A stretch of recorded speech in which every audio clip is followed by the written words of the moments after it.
You know, I wasn't planning on rebuilding the rear axle in this Jaguar. It's out of my comfort zone big time. I was going to get a later model complete rear subframe, and just because it's got outboard brakes, the 93s through 96s have outboard brakes, they're just easier. I couldn't find one for less than $3,000, no joke. So it was kind of a thing that we had to do. The 288 gear set wasn't going to cut it. We had to get a lower gear set, and the brakes were shot. That's why it cost $900 to go to a Jaguar dealership and get brake pads put in these stupid cars.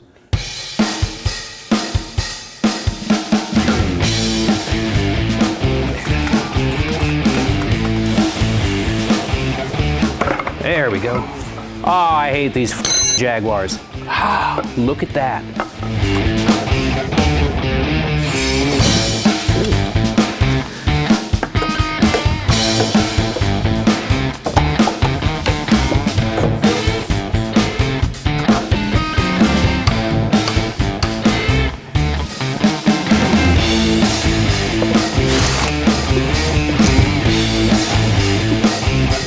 I hate we had to stop the Jaguar project. I hate we never finished it. Cage can go back.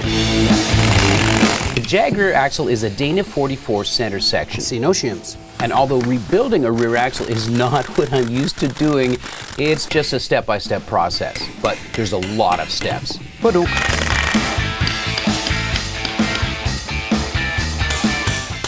Parts from Yukon Gear and Axle. A 331 gear set, a master rebuild kit, and a yoke for a 1350 U-joint. Step 1. Install the new rear bearing onto the new pinion with the press.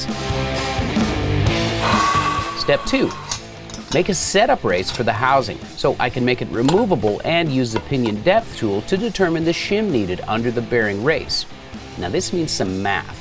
A calculated depth of 2.664 and 2.621, which is marked on the pinion head, means that we need 23 thousandths worth of shims under the race, and the new race and shim are driven into the housing. Step 3. Pinion bearing preload. The Yukon gear set eliminates the crush sleeve and instead uses shims. And with 20,000 shims on the pinion, I check the load with an inch-pound torque wrench. No need, too loose. So repeat step 3 until I finally get a rotational measurement of 19 inch-pounds. Now the spec's between 14 to 19, so we're a little on the high end, but still good. Step 4. The pinion goes in for good, with the seal and the yoke.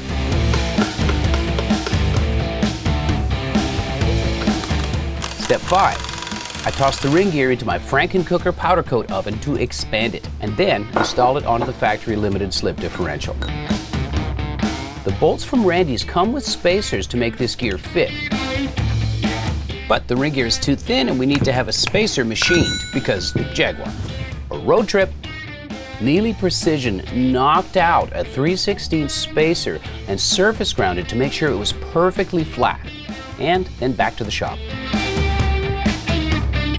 Time for step 6, backlash. I pulled the stock side bearings off the LSD with the cool removal tool from Yukon. And make another set of setup bearings out of them using the die grinder.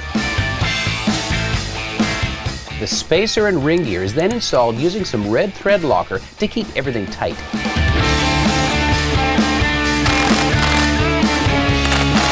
The setup bearings go onto the diff with no shims, and the unit is dropped into the housing. I measure for shim thickness using some feeler gauges, and with the diff back out, shims go under the setup bearings.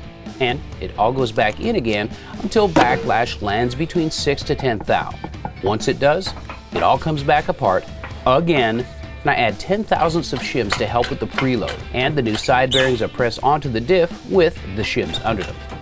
Step 7. I hope this is the last step. Everything goes back together again, and the gear tooth pattern is checked with a gear marking compound. Now, 2 tips here. Mix the marking compound with some synthetic diff lube to make sure it's easy to spread and readable. And apply some pressure to the ring gear while rotating it to get a proper reading.